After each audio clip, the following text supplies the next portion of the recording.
আসসালামু আলাইকুম। সবাই কেমন আছেন? আশা করি আল্লাহর রহমতে অনেক ভালো আছেন। এই মুহূর্তে আমার সামনে একটা 48 ভোল্ট 120 এম্পিয়ার একটা চার্জার আছে। তো চার্জারটার সমস্যা হলো চার্জারটা চার্জে দিলে ফ্যান ঠিকই ঘোরে কিন্তু সামনে ইন্ডিকেটর জ্বলে না।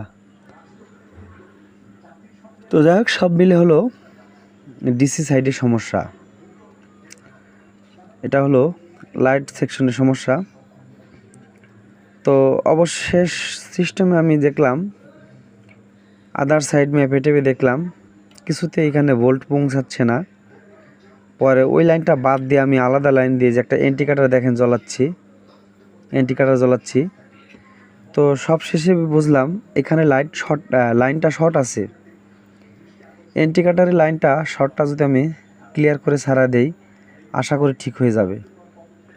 যারা এই ধরনের ভিডিও চান অবশ্যই কমেন্ট করবেন, এই ধরনের ভিডিও দিব।